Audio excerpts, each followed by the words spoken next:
Wara li skoprejna kif MacBridge hija marbuta direttament maċ-Ċiniżi li xtraw il-Power Station wara l-arrest ta' Keith Kembri, wara l-akkużi li qed jagħmel il-koħu tkompli tikber il-pressjoni fuq il-gvern ta' Robert Abela bis-sitwazzjoni toħloq qasma ġdida fil-Partit Laburista bejn il-klikka ta' Abela u grupp kbir li mhux kuntent bil-mod kif qed imexxi.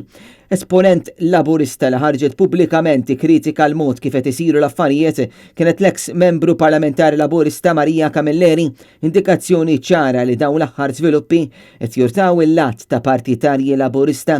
Marija Camilleri kienet ċara immens fi kliema għandha tintalab apoloġija minn kull min inqeda bil-Labor għal finijiet ta' moħħu biex jibni imperu u jħaxxen butu tal-mistħija.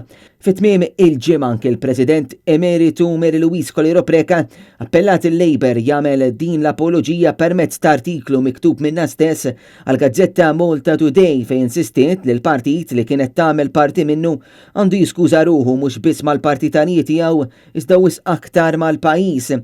Colero Preca saħqet li l-partit immexxi minn Abela irrid jistabbilixxi ġenwinament jekk lan tiegħu huwiex laċċ għal poter u li jintoġob mal-elettorat jew jekk għadux wieħed li ħaddan valuri soċjali u morali. Din l-istqarrija għajmet terremot sħiħ mhux biss fil-grupp parlamentari iżda wkoll fis-sitt distrett fejn il-battalja bejn il-familja ta' Abela u Colero Preca dejjem baqgħet baqbaq.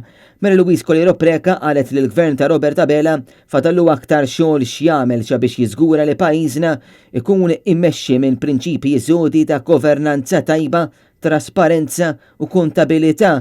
Bin-nies ta' Robert Abela iwiġbu apertament li dan il-kliem mhux xejn għajr vendetta min-naħa tagħha għaċ-ċamata li kien ta' George Abela fuq il-każ ta' Paqpaqli.